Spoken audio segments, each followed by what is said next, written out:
La beca Erasmus, doncs per mi només et puc dir coses bones. Per mi ha estat una experiència supergratificant, tant a nivell personal com a nivell professional, el fet de poder triar la ciutat i fins i tot de poder triar la modalitat, no? El que anaves a fer exactament.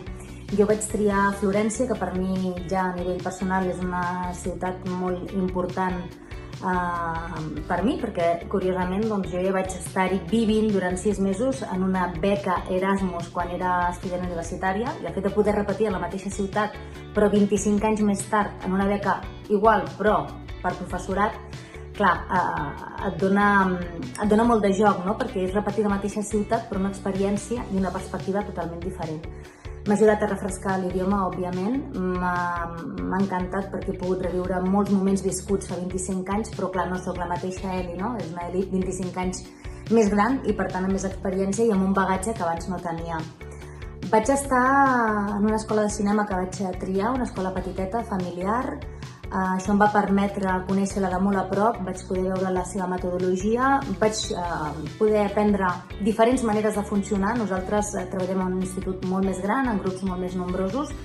Allà són grups més petits i això el que fa és que puguin fer les classes molt pràctiques. I sí que a mi m'ha servit per adonar-me que potser jo en el meu institut el que he de fer també és reduir la classe o fer petits grups per poder fomentar aquestes pràctiques més petites, perquè penso que és un aprenentatge molt bo pels alumnes.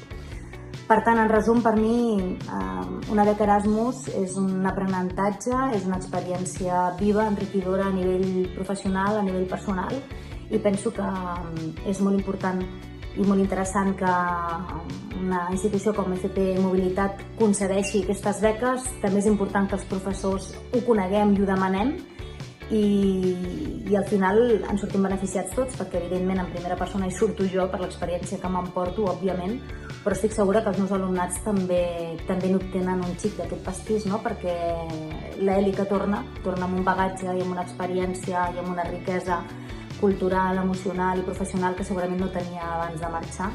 Per tant, confio que també els meus alumnes en sortim beneficiats. I, per tant, per acabar, simplement donar les gràcies que existeixin aquest tipus de beques, donar les gràcies al Departament de FP Mobilitat, al meu institut, el Pere Martell de Tarragona, i en concret i particularment i especialment al seu coordinador de mobilitat, el David Millet, que m'ho va fer fàcil i senzill des del primer moment, tant la gestió econòmica com la gestió i la logística burocràtica. Va ser tot molt senzill gràcies a ell. Així que moltíssimes gràcies.